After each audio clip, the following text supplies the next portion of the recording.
Une journée de vacances comme les autres à l'Ermitage. Si certains préfèrent rester à l'ombre des fils à eau, d'autres ne résistent pas et se jettent à l'eau. Malgré la chaleur ambiante, le site est loin d'être bondé.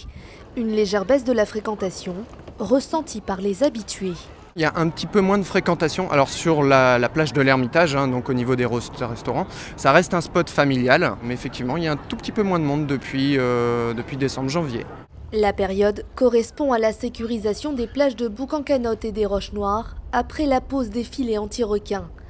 Avec une meilleure répartition des usagers, la pression exercée sur le lagon peut-elle être diminuée? Il y a 3 ans, l'une des chercheurs de l'IRD tente de mettre en avant leur fréquentation. Un constat à travers ces clichés. Avec la crise requin, les plages de l'Ermitage et de la Saline sont très fréquentées. Aujourd'hui, Mélissa reprend le flambeau et va plus loin. Le 21 février et le 13 mars, cette étudiante a fait 2 survols en ULM pour compter.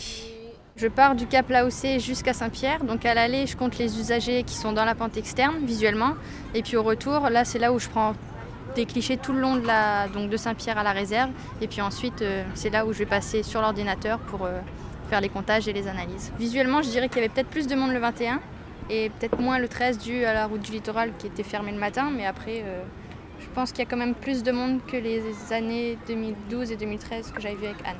En ligne de mire, la conservation du récif corallien.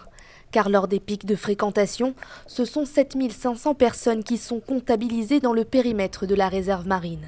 On a l'impression que d'avoir réouvert les spots de Roches Noires et Boucan, ça a un petit peu vidé peut-être certaines plages qui avaient beaucoup de fréquentation.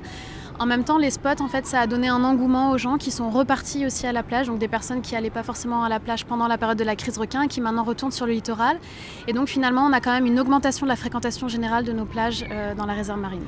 Le lagon reste toujours sous pression car le risque de piétinement des coraux est omniprésent. Les résultats de ces nouveaux travaux sont attendus pour le mois de juillet.